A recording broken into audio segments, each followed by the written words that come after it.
आदिवासी विकास विभागातील शासकीय अनुदानित आश्रमशाळांच्या माध्यमातून महाराष्ट्रातील लाखो आदिवासी विद्यार्थी शिक्षण घेतात. आदिवासी विकास विभाग दीर्घकाळापासून आदिवासींचे जीवनमान उंचावण्यासाठी व त्यांचे शैक्षणिक, सामाजिक, सांस्कृतिक व आर्थिक उन्नतीकरिता अनेक कल्याणकारी योजना राबवत आहे. त्यापैकी शिक्षण ही एक महत्त्वाची योजना. आदिवासी विकास विभाग कर्मचारी संघटना महाराष्ट्र राज्य नाशिक ही शासन मान्यता प्राप्त संघटना असून महाराष्ट्रातील आदिवासी विद्यार्थी, पालक, कर्मचारी, शासन प्रशासन यांच्या हिताचे संरक्षण करण्याकरिता संघटना सातत्याने पाठपुरावा करत असते. आदिवासी विद्यार्थ्यांच्या सोयीसुविधा, त्यांच्या अडीअडचणी या संदर्भात संघटनेने वारंवार शासनात महत्त्वाचे बदल सुचवले असल्यामुळे विभागातील चित्र मोठ्या प्रमाणात बदललेलं दिसून येतं.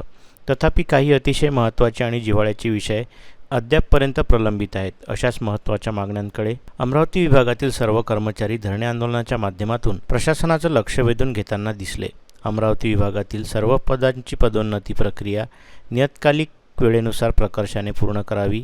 मान्यता दिलेल्या 1122 कर्मचाऱ्यांना थकीत वेतन देण्यात यावे. प्राथमिक शिक्षक, पदवीधर शिक्षक, माध्यमिक शिक्षक व चतुर्थ श्रेणी कर्मचारी यांच्या दीर्घ काळापासून प्रलंबित असलेल्या पदोन्नतीची प्रकरणे तत्काळ निकाली काढावीत. शासकीय आश्रमशाळांतील तासिका तत्वावरील प्रशिक्षकांना अनुभवाच्या व कामगिरीच्या आधारावर पुनर्नियुक्ती द्यावी. अमरावती विभागातील ज्या प्रकल्पात नवीन इमारतीं बांधकामाचे प्रस्ताव प्रलंबित आहेत ते प्रस्ताव तत्काळ मार्गी लावावेत. अशा अनेक मागण्यांना घेऊन अप्पर आदिवासी आयुक्त कार्यालयासमोर धरणे आंदोलन करण्यात आले. यावेळी विभागीय अध्यक्ष सचिन खंडारे, टी.आर. अडबलवार, रिजवान काझी, राजेश उगे, राजू नुन्नेवार, राजकुमार तिवारी, सुभाष राठोड, अमोल पारवे, बालाजी कुमरे, धम्मरत्न घुले, सुधाकर राठोड, ज्ञानेश्वर देशमुख, सुधाकर जाधव, किशोर वारे, अनिल पद्मने, विशाल बारभाई आदी उपस्थित होते. आदिवासी विकास विभागामध्ये लाखो आदिवासी विद्यार्थ्यांचं शिक्षण दिलं जातं. शासनाच्या माध्यमातून शासकीय आणि अनुदानित आश्रमशाळांमधून आदिवासी विद्यार्थ्यांची आर्थिक, सामाजिक, शैक्षणिक आणि सांस्कृतिक प्रगती व्हावी यासाठी योजना राबवल्या जातात. मात्र शैक्षणिक प्रगतीच्या बाबतीमध्ये मागील 2 वर्षापासून आदिवासी विकास विभागाने आदिवासींच्या आश्रमशाळा 11 ते 5 ऐवजी सकाळपासून भरवल्यामुळे विद्यार्थ्यांचं फार मोठ्या प्रमाणावर शैक्षणिक नुकसान होत आहे. विद्यार्थ्यांची मोठ्या प्रमाणावर गैरसोय होत आहे. हे अशैक्षणिक आणि अन्यायकारक वेळापत्रक रद्द व्हावे यासाठी अमरावती विभागातील सर्व कर्मचारी या ठिकाणी रस्त्यावर आले आहेत. असंच आंदोलन महाराष्ट्रभर जागोजागी सुरू आहे. त्याचप्रमाणे सगळ्यात महत्त्वाचा मुद्दा, अनुदानित आश्रमशाळा जेव्हा पटसंख्येच्या अभावी बंद केल्या जातात आणि त्या कर्मचाऱ्याला जेव्हा समायोजित केलं जातं, त्या कर्मचाऱ्याला समायोजित होईपर्यंत त्यांचं वेतन बंद ठेवलं जातं. शासनाने काम नाही तर वेतन नाही अशा प्रकारचा एक अन्यायकारक शासन निर्णय निर्गमित केला आहे. आमची सर्वांची मागणी अशी आहे की समायोजन होईपर्यंतचा जो काही कालावधी असेल त्या कालावधीमध्ये कर्मचाऱ्यांना वेतन दिलं गेलं पाहिजे. कारण त्या कर्मचाऱ्यांची मान्यता झालेली आहे, त्याची सेवा झालेली आहे, त्याची पात्रता आहे. शाळा बंद झाली आणि तुम्ही समायोजित करू शकत नाही, हे शासनाचं अपयश आहे, त्यामध्ये कर्मचाऱ्यांचा दोष नाही. आणि त्यामुळे समायोजित होईपर्यंतच्या कालावधीचं वेतन मात्र त्याला दिलं गेलं पाहिजे. त्याचप्रमाणे ह्या 2 मुख्य मागण्याच्यासह अनेक शेकडो मागण्या अशा आहेत की ज्यामध्ये आदिवासी विकास विभागातील कर्मचारी दुर्गम भागामध्ये काम करून तो या ठिकाणी भरडला जात आहेत. सर्व कर्मचाऱ्यांना जुनी पेन्शन योजना दिली पाहिजे. सर्व महाराष्ट्रभर लोकांना माध्यमिक शिक्षकांना 48 हे ग्रेड वेतन लागू केलं पाहिजे. सर्व पदांच्या पदोन्नत्या ह्या नियमितपणे केल्या पाहिजे. कार्यालयाच्या स्थळावर वेगवेगळ्या पदाच्या होणाऱ्या वेतन श्रेण्या आहे, त्याची निश्चिती आहे, ती मात्र रेग्युलर केली पाहिजे.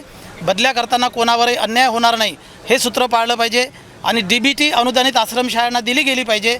अशा महत्त्वाच्या मागण्यासह अमरावती विभागातील 7ही प्रकल्पाचे शेकडो कर्मचारी आज रस्त्यावर आलेले आहेत. या माध्यमातून आम्ही महाराष्ट्रातील सरकारला असं आवाहन करतो की जर या शिक्षण क्षेत्राकडे आपण दुर्लक्ष करणार असाल तर याचे दूरगामी परिणाम येत्या राजकीय परिस्थितीमध्ये किंवा विधानसभा निवडणुकांमध्ये निश्चितपणे झाल्याशिवाय राहणार नाही, असा इशारा आम्ही या ठिकाणी या माध्यमातून सरकारला देत आहोत. मी साहेबराव मोड, आदिवासी विकास विभाग अनुदानित आश्रमशाळा कर्मचारी संघटना विदर्भ अध्यक्ष यांना त्याने सांगू इच्छितो की आज 12 जून रोजी अप्पर आयुक्त कार्यालय अमरावती याच्यासमोर आम्ही 1 दिवसीय धरणे आंदोलनासाठी बसलेलो आहोत. अनेक दिवसापासून आम्ही विविध समस्याच्या दृष्टीने शासनाला निवेदनं देत आहोत, परंतु ज्या महत्त्वाच्या मागण्या आहे याच्याकडे शासन बिलकुल दुर्लक्ष करत आहे. महत्त्वाचे आमचे जे 2 महत्त्वाचे विषय आहेत, जो 1 नंबरवर आमची आश्रमशाळेची वेळ बदलली गेली आहे. कारण आश्रमशाळेची वेळ ही अत्यंत अशैक्षणिक आहे. छोटे छोटे मुलं शाळेमध्ये असतात. 500 ते 700 विद्यार्थी एका शाळेमध्ये असताना तेवढ्या विद्यार्थ्याची सकाळी 1 तासामध्ये तयारी होत नाही. आम्ही शासनाला कळवतो आहे, परंतु शासन याकडे लक्ष देत नाही. म्हणून आम्ही यासाठी धरणे आंदोलन करतो आहे. शासनाला याच संदर्भाने अशी मागणी करतो आहे की सर्व विभागाप्रमाणे आमच्या आश्रमशाळेची वेळसुद्धा 11 ते 5 करण्यात यावी. आदिवासी विकास विभागामार्फत महाराष्ट्र राज्यामध्ये आदिवासी विद्यार्थी शिक्षणाच्या प्रवाहात येण्यासाठी आश्रमशाळांची निर्मिती करण्यात आलेली आहे. आश्रमशाळेतील शिक्षक व शिक्षकेतर कर्मचारी या विद्यार्थ्यांच्या शैक्षणिक प्रगतीसाठी नेहमीच 24 तास झटत असताना त्या कर्मचाऱ्यांना विविध प्रकारे त्रास देण्याचं काम शासनातर्फे त्यांच्या मूलभूत हक्क जे आहेत शासन नियमानुसार ते मिळणे त्यांना कठीण झाले आहे. आणि या विरोधामध्ये शासनमान्य संघटनेतर्फे वेळोवेळी प्रकल्प स्तर, आयुक्त स्तर, मंत्रालय स्तरापर्यंत निवेदनं देऊन बैठकासुद्धा घेण्यात आलेल्या आहेत, परंतु कोणताही ठोस निर्णय होत नसल्यामुळे सर्व महाराष्ट्रातील राज्यातील कर्मचाऱ्यांमध्ये असंतोषाचे वातावरण निर्माण झालेले आहे. तसेच शाळेच्या वेळेचा एक मुद्दा सांगितल्यानंतर 2005 ते आतापर्यंत 2023-24पर्यंत जे DCPSचे कर्मचारी आहेत त्यांचा 18 ते 19 वर्षाचा हिशोब आजपर्यंत कोणत्याही कर्मचाऱ्याला दिला जात नाही आहे. त्यामुळे या DCPSच्या रकमेमध्ये एक मोठा घोळ झाला असल्याची शंका सर्व कर्मचाऱ्यांच्या मनामध्ये निर्माण झालेली आहे. आणि शासनाला वारंवार पाठपुरावा करूनसुद्धा हा कर्मचाऱ्यांचा 1 रुपयाचा हिशोब कर्मचाऱ्यांना मिळत नसल्यामुळे संघटनेने आक्रमक पवित्रा घेतला असून हा हिशोब कर्मचाऱ्यांना लवकरात लवकर मिळून संघटनेच्या सर्व मागण्या लवकरात लवकर मान्य न झाल्यास 1 तारखेपासून सर्व शाळाबंद आंदोलन करण्याच्या तयारीमध्ये आमची संघटना पोहोचलेली आहे. जे काही लोक अतिरिक्त होऊन अजूनही जॉईन झालेले नाही अशी काही घटना घडली आहे का? हा मॅडम, काम नाही वेतन नाही हा GR आदिवासी विकास विभागातल्या अनुदानितसाठी हा फार जाचक GR आहे. बऱ्याच लोकांना त्यांचं समायोजन नाही झाल्यामुळं त्यांचं कुटुंब उघड्यावर पडलेले आहेत. कोणतीही तरतूद नाही की या लोकांना तात्पुरता वेतन द्या किंवा त्यांचं स्थलांतर करा, त्यांच्या शिक्षणाचा प्रश्न येतो. तर सगळ्यात अतिशय ज्वलंत प्रश्न आहे हा काम नाही वेतन नाही हा अनुदानितसाठी शासकीयचा हा GR रद्द झालाच पाहिजे. आणि दुसरा एक म्हणजे वेतन जो आमचा वेळापत्रकाचा प्रश्न आहे. आपल्या महाराष्ट्र राज्याचे महामहिम राज्यपाल रमेश बैस साहेब यांनी नुकतंच 2 महिन्यापूर्वी एक निवेदन दिलं की कोणत्याही शाळा ज्या आहेत ह्या लहान मुलांच्या सकाळी नसल्या पाहिजे, कारण 11च्या आत जर शाळा असेल तर मुलांच्या झोप होत नाही आणि त्यामुळं सर्व शाळा 11 ते 5 असाव्या असं महामहिम राज्यपाल म्हणतात. आम्ही राज्यपाल यांनासुद्धा निवेदन दिलेलं आहे आणि त्यानुसार त्यांनीसुद्धा या दखल घेतलेली आहे. पण महाराष्ट्र शासनामध्ये हे जे मंत्री आहेत, हे जे अधिकारी आहेत, यांना असं वाटतं की हे कर्मचाऱ्याचं काही कर्मचाऱ्यांना नोकरी करावीच लागते, कर्मचारी येतात.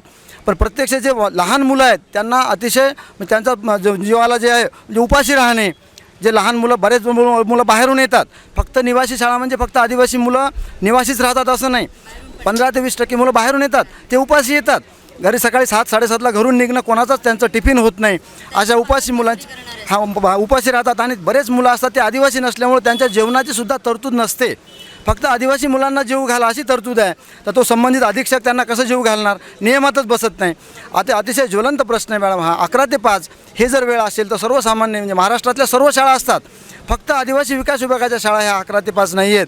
त्यासाठी शासन स्तरावर आपणसुद्धा प्रयत्न करावे अशी आमची नम्र विनंती आहे. आज या ठिकाणी आदिवासी विकास विभाग कर्मचारी संघटना आणि आदिवासी विकास विभाग अनुदानित आश्रमशाळा महाराष्ट्र राज्य नाशिक तर्फे अपर आयुक्त कार्यालय अमरावती येथे 1 दिवसीय धरणे आंदोलन या ठिकाणी आयोजित केलेले आहे. तरी त्या धरणे आंदोलनासाठी भरपूर असे पूर्ण 7ही प्रकल्पातले कर्मचारी उत्सुकतेनं या ठिकाणी आलेले आहे. कारण समस्याच अशा आहेत की खूप असं आदिवासी विभाग हा समस्येचं माहेरघर बनलेला आहे आणि या समस्येच्या माहेरघरातून बाहेर पडण्यासाठी आपण सर्वांनी एकत्र जर आलं तर ह्या समस्या नक्कीच पूर्ण होतील या अपेक्षेनं आज या ठिकाणी 1 दिवसीय धरणे आंदोलन या ठिकाणी आयोजित केलेलं आहे.